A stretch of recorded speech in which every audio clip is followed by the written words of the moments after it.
Hvala Jezus in Marija, spoštovane gledalke in cenjeni gledalci, lepo pozdravljeni še v eni domači oddaji. Najtopleje pozdravljam gledalce Gorenjske televizije iz Kranja in ste dobrodošli v naši domači oddaji Pot poti, kjer se nam bo predstavila župnija Radovljica. Želim vam dober sprejem. Lepo pozdravljam tukajšnjega župnika Radovljice Andreja Župan. Lepo pozdravljeni v naši domači oddaji Pot poti. Morda bi vas na začetku prosil, če se našim gledalcem oddaje Pot poti predstavljajo, čeprav nas gledajo tudi gledalci Gorenjske televizije, ki vas pa tudi verjetno poznajo. Najbrž me res, ja. Vsaj nekateri, tisti, ki so z Radovljice doma, me poznajo sigurno. Morda kakšno besedo o predstavitvi, če je potrebno, če ne bi potem prišla na utrip župnije Radovljica. Ja, potem je najbolj, da kar spregovorimo o naši župniji Radovljica. Torej, župnija Radovljica se nahaja blizu središča slovenskega romanja Brezje. Smo približno 7 km naprej od Brezij, kdo ne pozna Radovljico. To je pretežno kar velika župnija, tukaj prebiva 6500 prebivalcev. Nedeljnikov imamo približno vsako nedeljo 400 nedeljnikov in seveda v naši župniji delujejo tudi mnoge skupine, se ukvarjamo z raznimi stvarmi, tako da je kar pestro tukaj pri nas. Kdo vam pomaga se pri pastoralnem delu? Pri pastoralnem delu nam mi pomagajo moji sodelavci, člani župnijskega pastoralnega sveta, zbori, organistke, prvovodkinje, potem člani župnijske Karitas, katehistinji, potem pa še drugi ljudje, ki so pripravljeni žrtvovati svoj čas za župnijo. Kdo je bil pravzaprav sveti Peter? Kdo je pravzaprav bil sveti Peter? Sveti Peter, vemo saj iz svetega pisma, je bil Jezusov apostol, prvopoklicani oziroma ne prvopoklicani, drugopoklicani. Jezus ga je potem postavil, kot vemo, za njegovega, lahko rečem, naslednika oziroma tistega, na kateri se bo gradila Kristusova cerkev. Tebi bom dal ključe nebeškega kraljestva in na glavnem oltarju naše župnijske cerkve je seveda tudi Jezus, ki daje Petru ključe. Ključe nebeškega kraljestva. Karkoli boš zavezal na zemlji, bo zavezal na nebesih in karkoli boš razvezal na zemlji, bo razvezal na nebesih, je rekel Jezus apostolu Petru, ko mu je dajal ključe nebeškega kraljestva, in naša slika na glavnem oltarju to tudi prikazuje, kako Jezus mu izroča ključe. Nahajamo se v naši župnijski cerkvi svetega Petra v Radovljici. Tukaj za menoj je oltar rešne krvi, ki smo ga obnovili v lanskem letu. Letošnjega oktobra pa ga je blagoslovil naš ljubljanski nadškof in metropolit dr. Anton Stres. Zakaj stojim tukaj pred oltarjem rešne krvi? V Radovljici je čaščenje rešne krvi prisotno že 541 let in še danes vsak četrtek pred sveto mašo molimo litanije na čast Jezusovi krvi. Relikvija, ki naj bi prišla iz Bejruta, z Bližnjega vzhoda, preko Benetk v Radovljico, je seveda ustanovil to romarsko pot, ki je trajala vse do cesarja Jožefa II. v 18. stoletju, je izpostavil prvi ljubljanski škof, zdaj pa ne vem imena. Vse ni pomembno. Dobre, prvi ljubljanski škof, ja. Župnijska cerkev, takšna kakršna je približno od leta 1495. Skozi stoletja so se seveda spreminjala razne oblike in stili v cerkvi, oltarjev in tako naprej, vendar danes je tukaj naša cerkev takšna, kakršna je in jo seveda tudi počasi obnavljamo, ker je seveda kar nekaj stvari potrebnih. V kratkem smo zaključili seveda tudi obnovo župnijske cerkve, fasade, fresk na stenah in seveda zvonika. V prihodnosti pa seveda načrtujemo obnovo tudi notranjosti cerkve. Smo kar v pričakovanju, ker v tem delu, kjer je tudi Marijina kapela, tukaj je seveda so odkrili pred leti poznogotske freske in seveda čakamo na to odkritje v celoti. Seveda vse to pa je povezano tudi s finančnimi sredstvi, tako da počasi bomo prišli tudi do tega. V naši cerkvi je zanimivo tudi to, ker imamo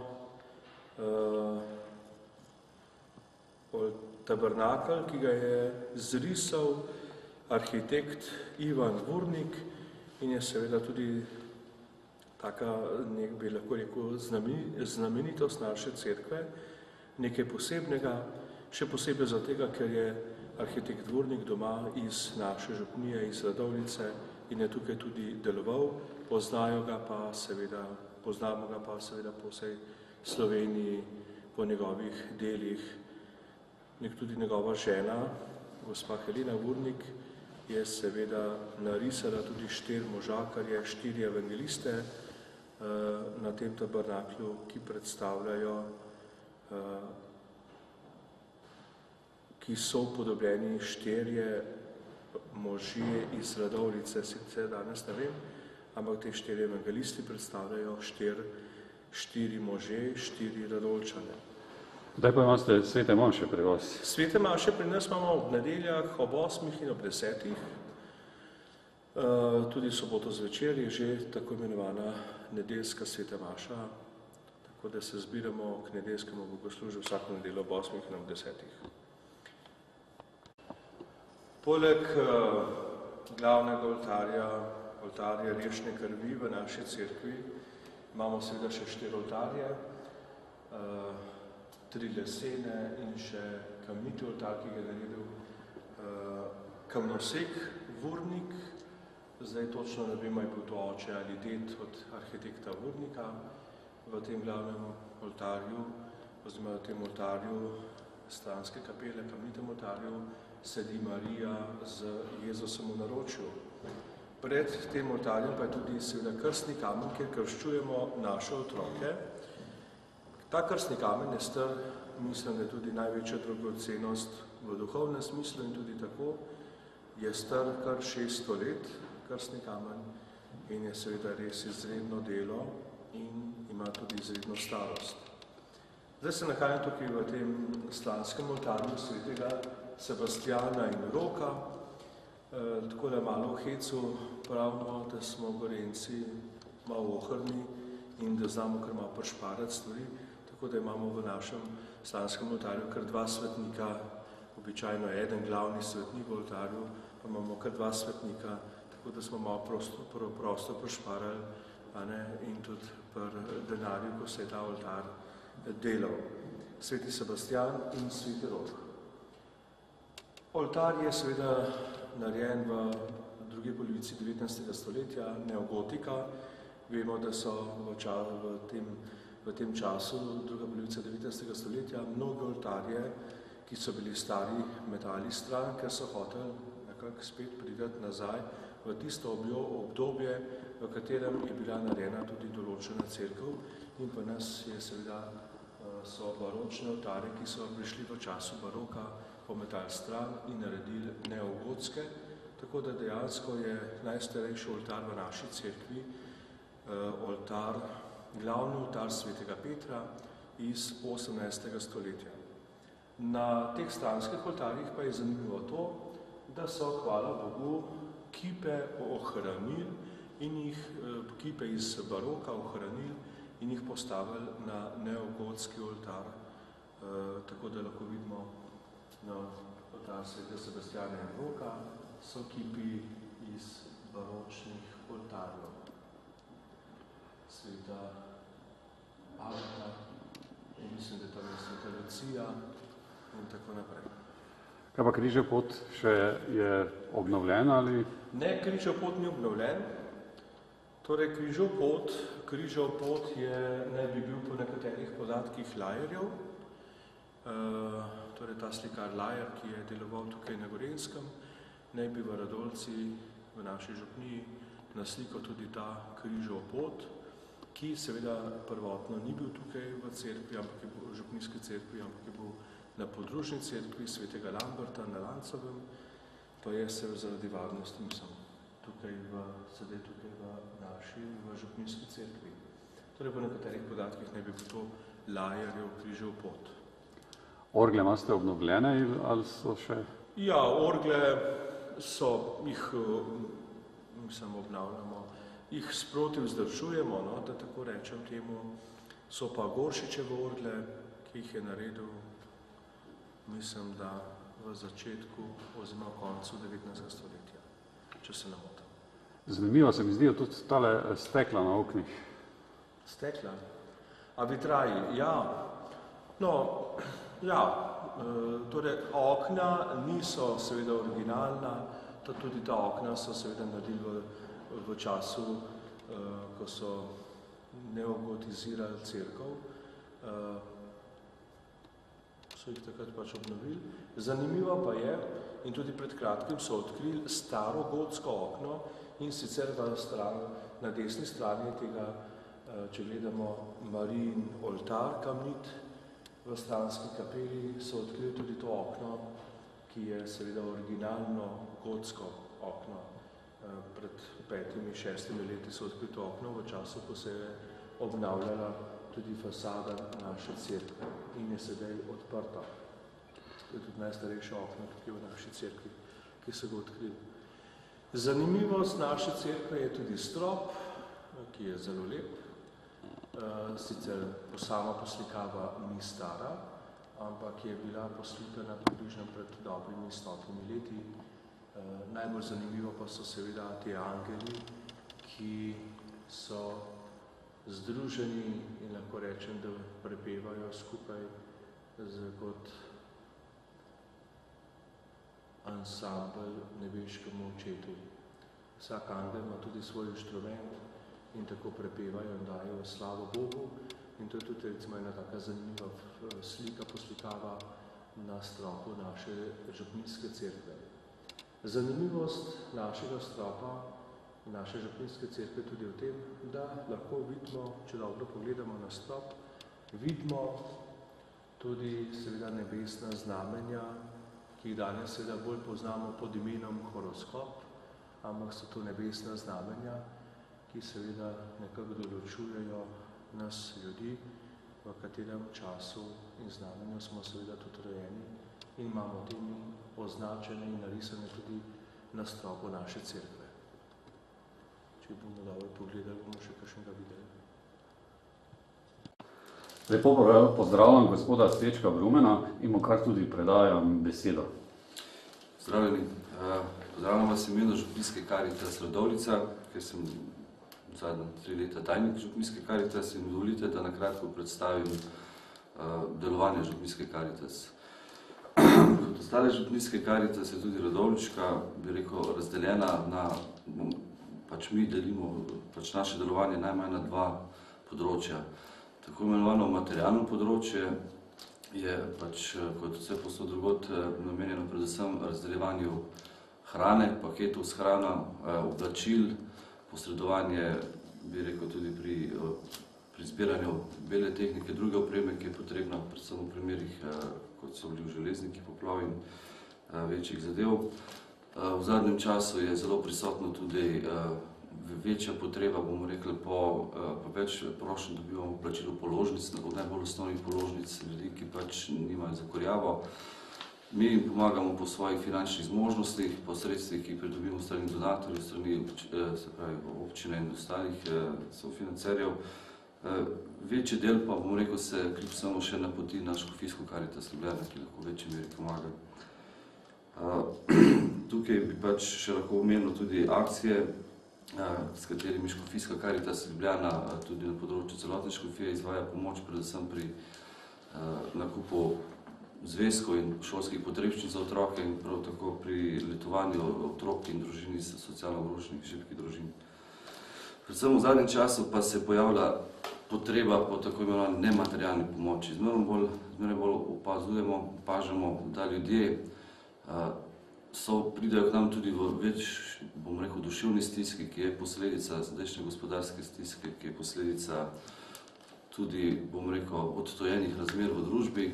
In v ta namen pač želimo v Župnijski Karitas predvsem z nekimi izobraževanji, bom rekel, prvi vrsti izobraževanja za naše prostovoljce, ki se soočajo z novimi težjimi izzivi. To pač je, kako pristopiti do osebe, ki je v stiski, kako mu pomagati, kako mu svetovati, kam in kako se obrniti, da bo lahko svojo stisko sam rešil. Potem je tudi izobraževanje naših prostovoljcev v smislu pomoči na domu. Imeli smo 3-dnevni tečaj pomoči na domu, kako negovati osebo, kako mu pomagati nekdomu, ki je invalidn, ki je nepokreten.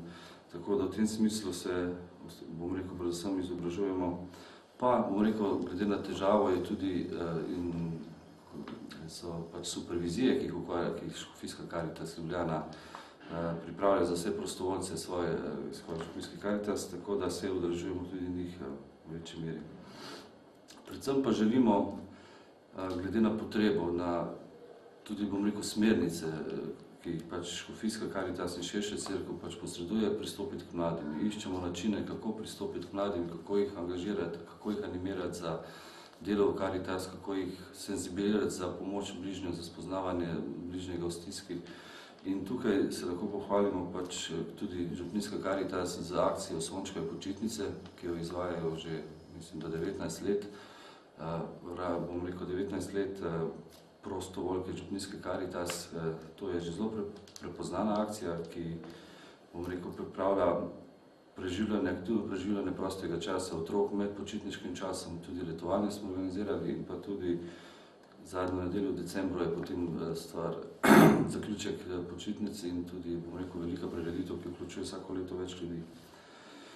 Zdaj, kaj so še dejavnosti Karitas, so predvsem, kot sem že rekel, priprava programa Sončkovih počitnic, potem je zelo odmevna prireditev Miklavžev sejem. Tukaj prav danes poteka v sosednjem prostoru pletenje venčkov, adventnih venčkov, prostovoljcev Karitas in Miklavžev sejem je prostor, kjer se pač ti venčki lahko prodajajo, kamor povabimo tudi druge, bom rekel, predstavnike civilne družbe v lokalni skupnosti, društva, ki se ukvarjajo z ljudmi s posebnimi potrebami. In to je pač ena prireditev, ki je že dalj časa zelo odmevna v našem kraju.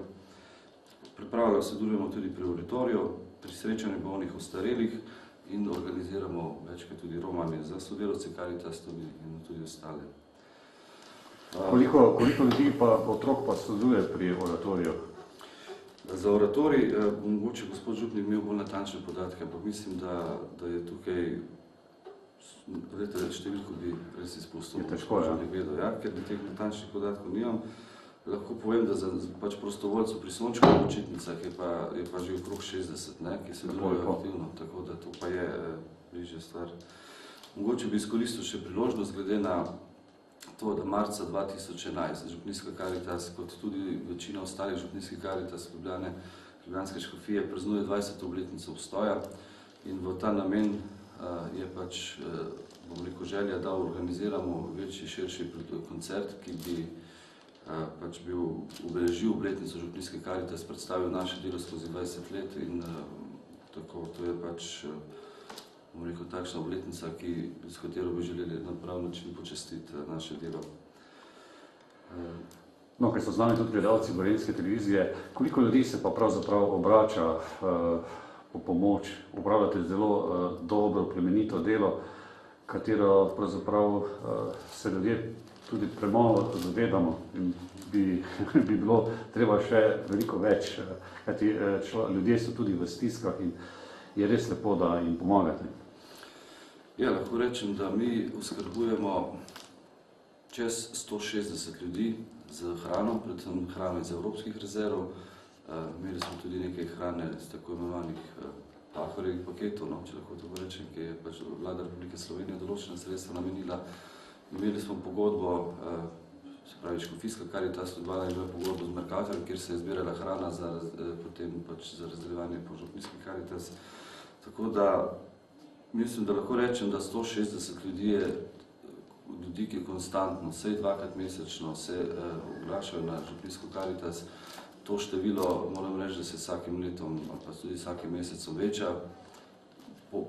Pač pogojeno je tudi z gospodarsko krizo, nekaj časa je bilo malo hujše, ker se za elan ni vedelo, kako in kaj bo. Tako da, glede na, kako bi rekel, res izrazito in krizo, ki se stopnjuje, ugotavljamo, da Župnijska Karitas pri svojem delovanju tudi svoje omejitve kot prostovoljna organizacija. Ampak v ta namen pa lahko poudarim, da se pa krepi, kako bi rekel, lokalna koordinacija, ki jo pač usklajuje Center za socialno delo Radovljica in kjer združuje vse nas, ki delujemo na tak ali drugačen način na humanitarnem področju in, bom rekel, koordiniramo pomoč ljudem glede na stvari, ki jih pa lahko pač določena organizacija zmore in na ta način se poskušamo soočati s to krizo, ki je prisotna.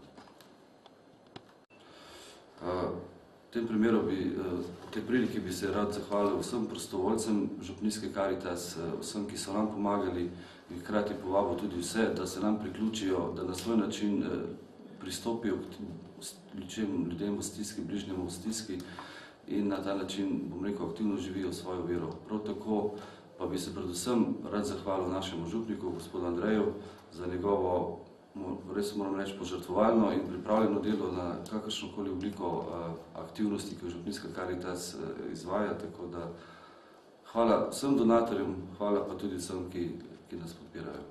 Jaz se vam iz srca zahvaljujem za pogovor in vam in vsem sodelavcem želim vse dobro. Hvala. Jaz sem August Mencinger, upokojeni zdravnik, trenutno pa cerkveni ključar v cerkvi Svetega Petra v Radovljici. Ko si ogledujemo tole našo lepo cerkev in župnišče in vso to okolico, bi rad posebej opozoril na 3 stvari, ki so tukaj v cerkvi oziroma ob cerkvi. Prva stvar je galerija Kašča. Galerija Kašča je galerija, ki je narejena iz nekdanje Kašče.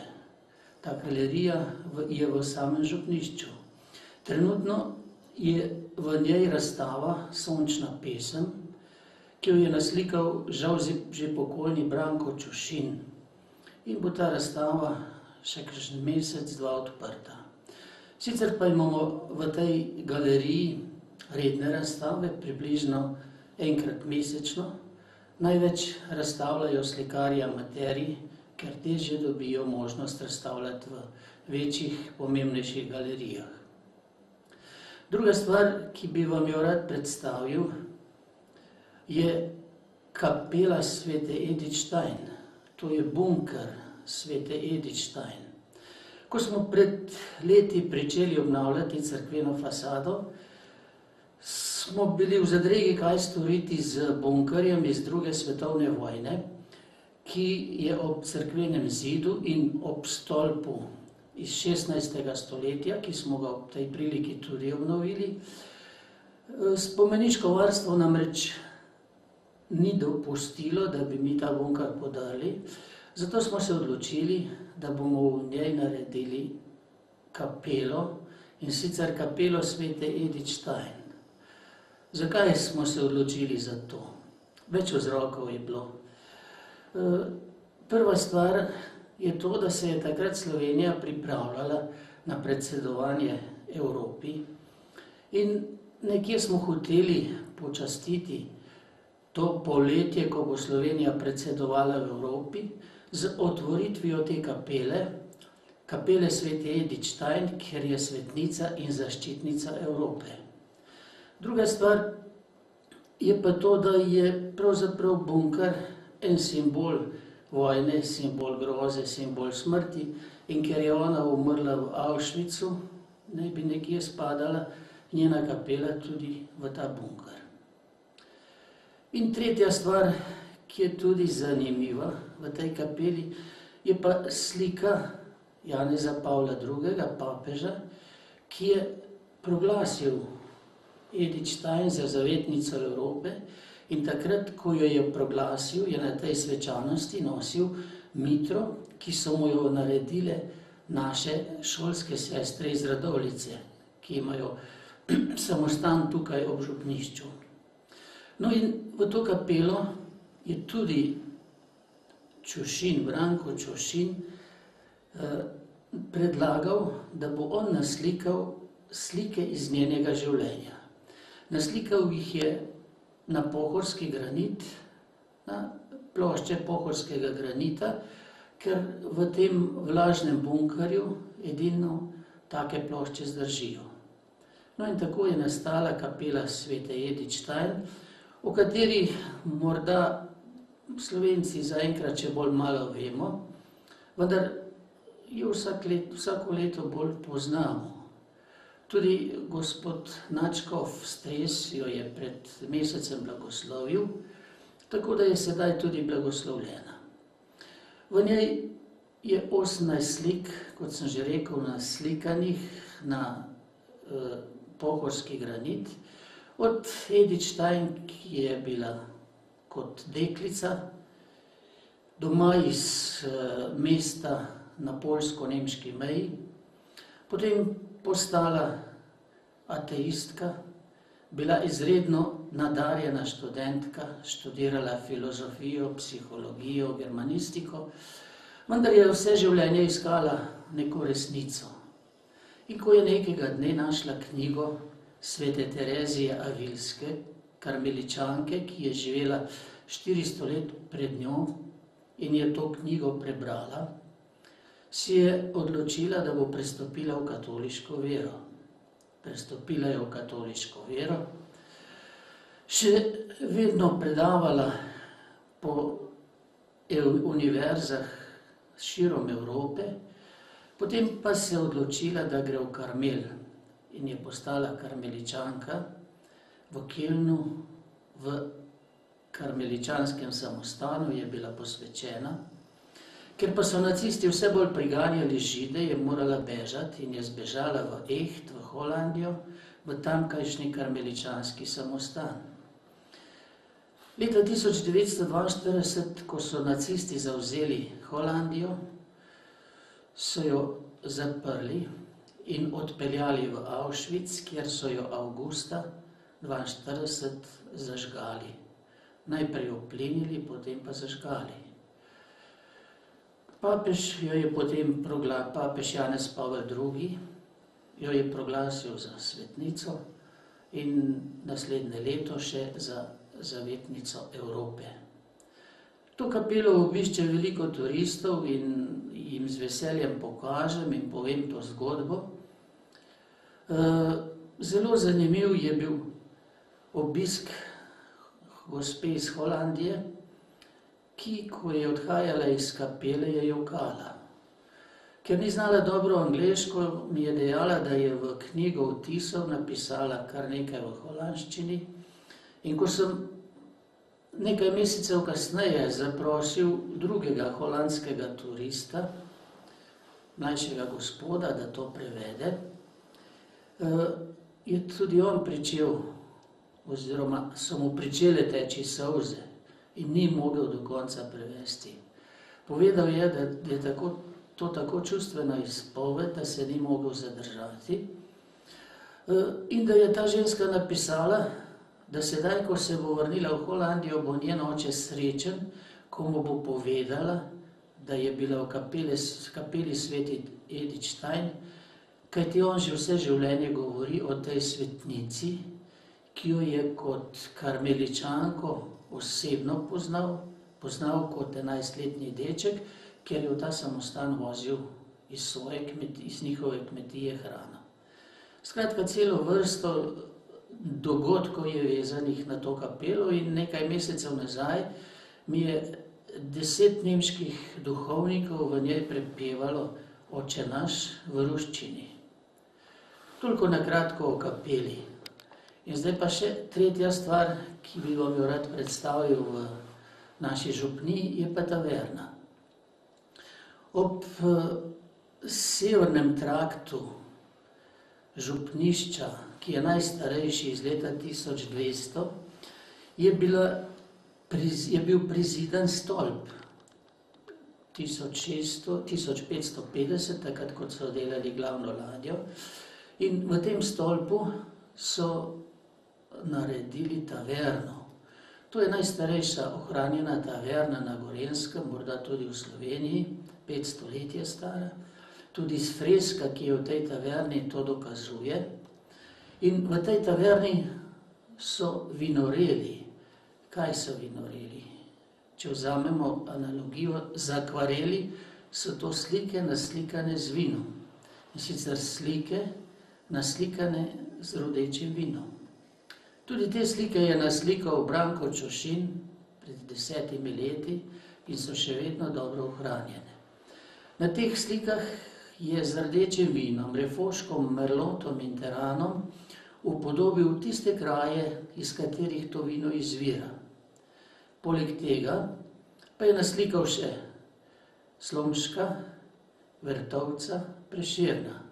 Vrtovc je bil župnik v Vipavski dolini, veliko pomembnejši za Slovenijo, kot mu danes to priznavamo. Njegov prijatelj in med drugim je tudi napisal knjigo Vinoreja, eno prvih takrat v Evropi, ki poučujejo vinogradnike, kako se goji trta. Njegov prijatelj Prešeren je pri njem na dopustu, naj bi tam pričel pisati Zdravljico, saj gospod Čošin je bil to prepričan. In njun prijatelj in sodobnik Slomšek je pa tudi veliko pisal o vinu, zato imamo tudi napisano pesmico En hribček bom kupil. In to so trije veliki Slovenci, veliki prijatelji in veliki tudi ljubitelji vinske trte in vina.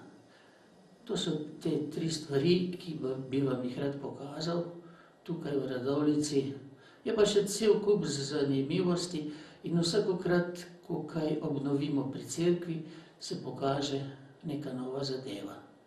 Jaz bi še vas v tej priložnosti vprašal, kakšno je pravzaprav delo ključarja in kako se pravzaprav naročiti oziroma najaviti na obisk, na ogled vseh teh stvari, kajti nekatere oddaje o Karmeličankah v Mirni peči in v Soli so že na krščanskem strežniku RKC, bi naše gledalce tja povabil. Vas pa bi prosil morda kakšno besedo, kaj pravzaprav je to delo ključarja oziroma kako priti do vas? Veste, kako je kakšnega posebnega dela, razen da nekje bedimo nad delom, bi rekel, tudi financami in drugim delom v župniji, tle nimamo. Ampak jaz, ker imam veliko časa, to svojo službo vzamem kot nekje častno in nekje kot nadzorno službo, tako da poleti, ko je veliko turistov, skoraj vsak dan prihajam, dopoldne sem, postorim kaj manjšega, kaj pospravim, kaj pomedem, kaj drugega še naredim. Odprem turistom te stvari, ki jih zanimajo, vključno z zimsko kapelo in nekje bedim nad tem delom radovljiškega starega mesta. Drugače pa, kako priti na ogled. Glejte, kapela Svete Edith Stein bo tam nekje od januarja naprej zaprta, ker je treba malo po bregu, pa je lahko sneg, pa je lahko led, pa kdo pade. Drugače se pa lahko najavijo pri župniku, on pokliče mene in jaz pridem z veseljem in razkažem vse te stvari. Bomo pa sigurno drugo leto, tam nekje od aprila, morali organizirati neka stalna vodenja, to bomo tudi objavili tudi, kdaj je kaj odprto, kdaj se lahko kaj vidi. Tako da to bomo morali narediti. A veste, zdaj je bilo še vse v delu, zdaj se je delala fasada, zdaj so bili gradbeni odri, se ni mogli zraven, zdaj se je obnavljal zvonik, se tudi ni dalo, zdaj imamo pa kolikor toliko urejeno in bomo z drugo sezono, bom rekel, odprli za javnost vse to. Je pa tako, v Radovljico pride toliko turistov, da smo tudi dolžni pokazati naš del starega mestnega jedra. Tudi 10 avtobusov dnevno sem že naštel. Ampak ta sezona se začne tam nekje aprila in traja tam nekje do konca septembra. Tako da računam, da bom zbral eno ekipo, ki bo skrbela, da bo to v določenih urah odprto in da bojo vsi možnost imeli to pogledati. Ker že sama cerkev je zelo zanimiva. Vse, kar je tukaj, je vse staro, zanimivo in vredno videti. Jaz se vam iz srca zahvaljujem za pogovor in vam želim obilo Božjega blagoslova na vaših življenjskih poteh. Hvala lepa, jaz tudi vam. Lepa Slovenija, vsa si ozaljšana z Božjimi krami do skrajnih meja.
Tvoje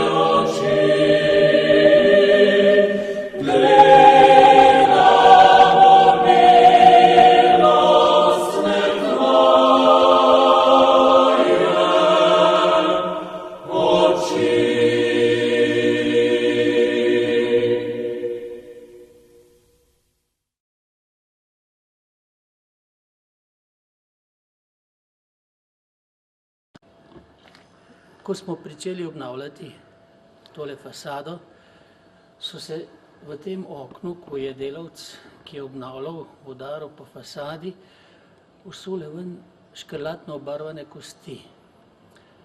Takrat je bil še živ dr. Cene Avguštin, vzel sem eno kost in njemu to pokazal. On je bil mnenja, da so to lahko tudi kosti celjskih grofov, ki so pol stoletja gospodovali v Radovljici. Sedaj so te kosti nazaj zazidane in morda bomo kdaj odprli in to prikazali. To je pa stvar zgodovinarjev. Tako da izgleda, da je bila to kostnica ali celjskih grofov ali pa še Ortenburžanov, ki so bili pred njimi gospodari v Radovljici.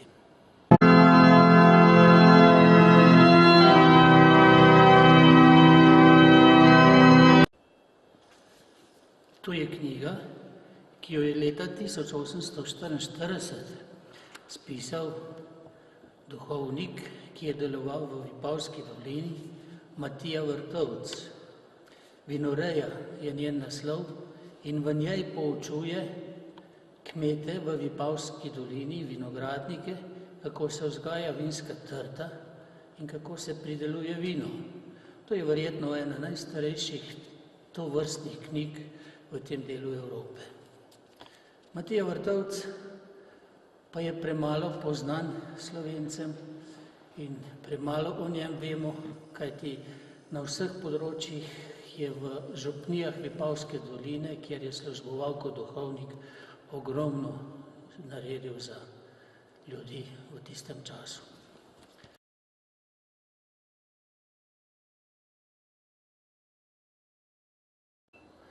Ker so nacisti vse bolj preganjali Žide, je iz Kelna, kjer je bila v samostanu, da bi zaščitila sestre, zbežala v Holandijo. In sicer v karmeličanski samostan v Echt. Vendar so jo 1942. leta, ko so zasedli Holandijo, nacisti aretirali v samostanu, jo odpeljali v Auschwitz, ubili s plinom in nato zažgali. Na sliki se lepo vidi vhod v Auschwitz in plamen. Nižje dol je svečka in vrtnica.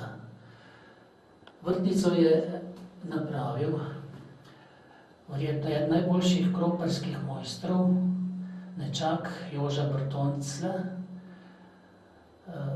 Silvo Jelenc. Kamen, v katerega je zapičena, je pa iz okolice Auschwitza, kajti Branko Čušin, ki je naslikal vse te slike, je želel, da je vse čim bolj avtentično. Zato sem ta kamen dobil prav iz te okolice Auschwitza, kjer so tudi nebiti zaporniki delali v kamnolomih s tem kamenom. To sta sliki iz njenega dela Od jasli do križa.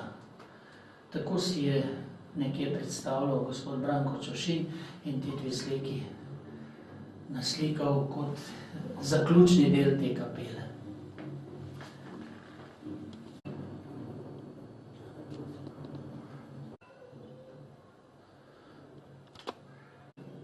To je slika papeža Janeza Pavla II., ki je posvetil Edith Stein za svetnico in proglasil za zaščitnico Evrope.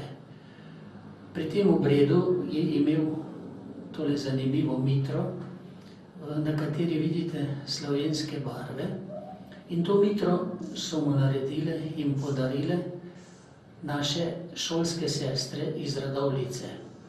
Načrt za to mitro je pa naredil sin slikarja teh slik Branka Čušina.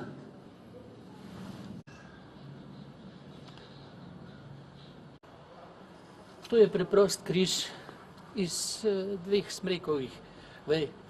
Naredil ga je Rajko Bizjak. Kaj je zanimivo na tem križu, je tistale krona tamle v sredi, nekje trneva krona, vendar trni, ki so na tej kroni, jih je 12. Tako kot je v evropski zastavi 12 zvezd, je tukaj 12 trnov. In to ne bi predstavljalo nekje ne tisto bogato, srečno Evropo, ampak trpeča Evropa, ki tudi obstoja in katere eden dokazov je tudi ta naša kapela.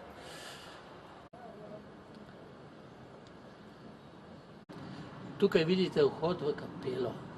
Kapela je sedaj gotova in pred dobrim mesecem jo je nadškof Stres tudi blagoslovil. Preko zime bo zaprta, zaradi tega, ker tu lahko komu zdrsi, ker je tole nek breg in lahko je ledeno, lahko je sneg, ampak redno bi jo pa nekje imeli odprto od aprila naslednjega leta. Objavili bomo tudi točen razpored, kdaj se lahko to kapelo vidi, tako da boste vsi lahko to kapelo obiskali. Lepo vas vabim, da pridete, da si ogledate tudi ta del starega radolškega mestnega jedra in da nekje dobite tudi vtis o tem, kakšno je bilo življenje in trpljenje Židov, predvsem pa ženske, kajti Sveta Edith Stein predstavlja en simbol trpeče ženske 20. stoletja v Evropi. Tako da ste prav prisrčno povabljeni, da si pridete to ogledati, istočasno pa se še druge znamenitosti ali zanimivosti, ki jih imamo tukaj v župnišču in v cerkvi Svetega Petra v Radovljici. Jaz se vam iz srca zahvaljujem za tole predstavitev. Vas, spoštovani gledalci, pa povabim na obisk v Radovljico in verjamem, da boste videli kaj zanimivega in lepega. Hvala lepo.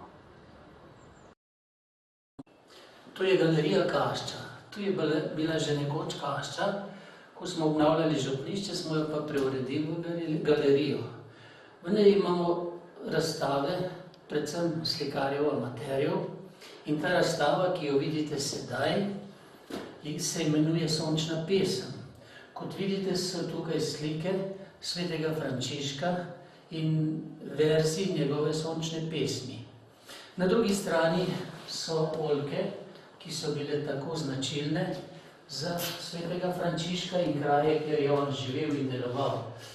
Zanimivo pa je to, tudi te slike je naslikal Branko Čošin, ampak on je bil tako izviren, da tudi teh slik ni narisal z neko običajno barvo, ki se jo kupi, ampak je skuhal listje oljk in iz tega listja napravil čisto naravno barvo, tako da vse te slike so naslikane z barvo, ki jo je pridobil iz listov oljk. Tako kot v taverni ste videli slike naslikane z rodečim vinom, so sedaj te slike naslikane z nekaj tistim, kar je on dobil s kuhanjem listja oljk.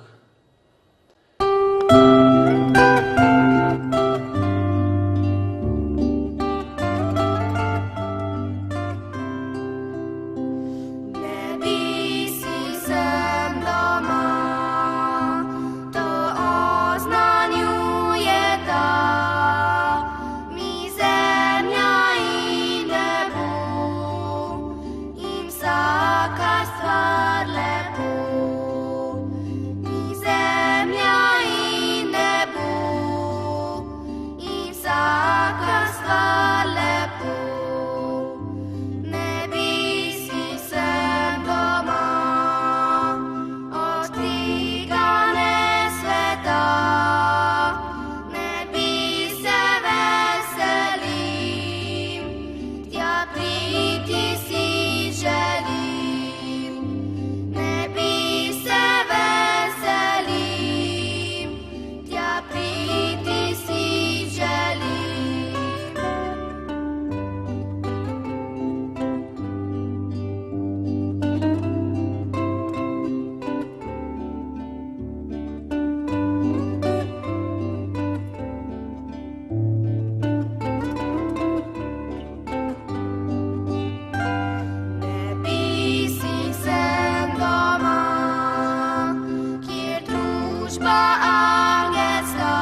Nikdo vidno išče me, nikdo vidno išče me, nikdo išče me, nikdo išče me, nikdo vidno išče me.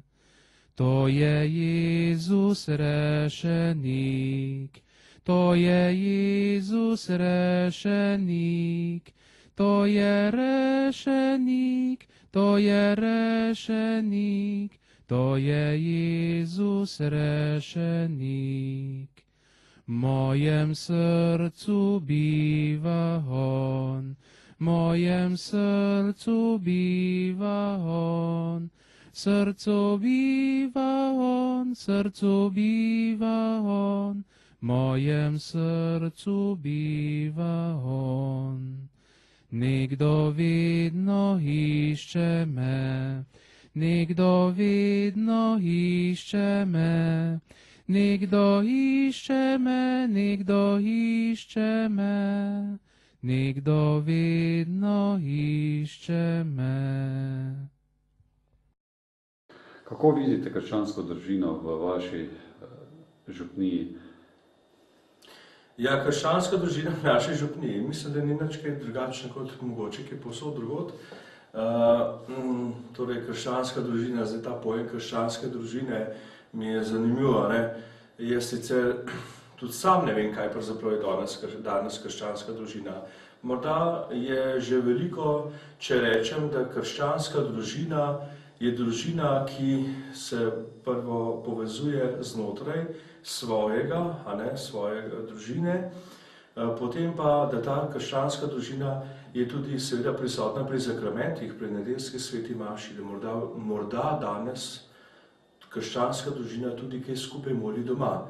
Včasih vemo, da so krščanske družine molile skupaj, da je bil oče tista glava ali pa duhovnik, lahko rečemo, družinski duhovnik, ki je bil prvi mož, ki je bil glava in je poskrbel za to, da se družini molili, mama pa je bila seveda srce, se to tudi danes velja, ampak pojem krščanska družina danes je zanimiv. Morda bi bilo dobro, če bi to kakšen drug človek povedal, morda kakšni člani, kakšne družine, oče ali mati ali otroci, kaj je to krščanska družina. Mislim pa, da lahko rečem, da je krščanska družina v današnjem pomenu besede, saj upam, da je tista, ki res obiskuje nedeljsko bogoslužje in so morda dejavni še v kakšni stvari, bi rekel, poleg svojih obveznosti, ki jih imajo danes v današnjem času, kot je služba in druge stvari. Kako mladi sodelujejo v župniji? Naši mladi v župniji kar pridno sodelujejo, so zelo pridni na vseh področjih. Imamo skavte, imenujejo se Ruševci,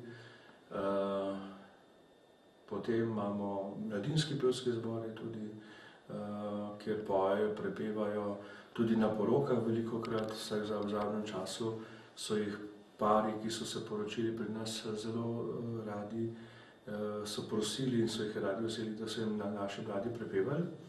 Potem pa mladinsko skupino imamo tudi, trenutno se zdaj ukvarjamo z projektom Madrid 2011, kjer mladi sodelujejo in izdelujejo razne stvari in bomo tudi v prihodnem, torej čez en teden, bomo tudi sodelovali na sejmu, ki ga prireja tudi naša župnija, tako imenovanem Miklavževem sejmu, ki se vedno začne na začetku adventa. In mladi potem izdelujejo razne stvari in zbiramo denar za naše potovanje v Madrid, kjer se bomo srečali tudi mi s papežem iz naše župnije v Madridu, ko bo srečanje mladih avgusta 2011.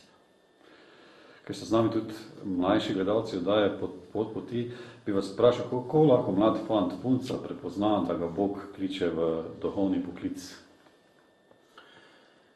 Veste, to je težko o tem govoriti. To je skrivnost. Skrivnost, ki je namenjena posameznemu človeku, prav kateremu ga Bog sam kliče. Tako da jaz zdaj ne moram povedati, recimo, kako bi naj bi kakšnega Bog poklical. Vemo pa, da vsakega izmed nas, kolikor smo se odločili za duhovniški poklic ali pa za redovniški, je Bog poklical na svoj vrsten način in vsak izmed nas mu je tudi na svoj način Bogu tudi predal oziroma se je odzval temu klicu. Mladi se velikokrat predstavljajo mogoče, ne, da Bog kliče, ne, da ga zbudi zjutraj, ti bi tu šel zdaj za duhovnika ali pa da bi ti šla zdaj za redovnico. Ne. To ni glih tako, ampak človek, bi rekel, čuti v svoji notranjosti neko težnjo, nek ideal, ne, to čuti. Velikokrat recimo smo lahko duhovniki, smo lahko tudi zgled kakšnemu mlademu ali pa tudi redovnice, so lahko zgled, ne, vedno morda ne, da se mladi še posebej in še rajši morda odloče za duhovni poklic ali pa redovni. Je pa seveda to v današnjem času težko, ne za tega morda, ker kakšni ne bi hoteli, ne, ampak samo morda za tega, ker je današnja družba usmerjena v to, da vse, kar je ki ima neke vrednote, niso vrednote. Ne. Da te prave vrednote niso vrednote, bi rekel, za našo družbo in se je težje odločiti prav zato, ker je to nespoštovano danes. Kaj bi na koncu daje poti položili na srce našim gledalcem, daje poti? Kaj bi jim položil na srce? Ja, predvsem bi položil na srce to, da se treba zavedati, da je človek ne samo telesno bitje, ampak da je človek tudi duhovno bitje. In človek brez duhovne rasti in brez osebnega odnosa do Boga ne more v tem svetu danes normalno živeti. Veste, človek se mi zdi, da je potrebuje, bi rekel, to duhovno zrenje, če lahko temu tako rečem, in da poglablja svoje vero. Ne. Je pa res, danes je vse to tako usmerjeno, ne, da lahko sam vse naredim in tako naprej, ampak je potrebna tudi ta skupnost, ne, in cerkev, z veliko pisano je ta velika skupnost, ki se srečujemo vsak dan oziroma vsako nedeljo pri sveti maši in tudi skupnost me podpira v mojem duhovnem življenju, v mojem zorenju in v moji rasti. Zahvaljujem se vam za pogovor in vam želim vse dobro na vaši življenjski poti. Vas, spoštovani gledalci, pa pozdravljam s tistim starim krščanskim pozdravom, hvala Jezus in Marija.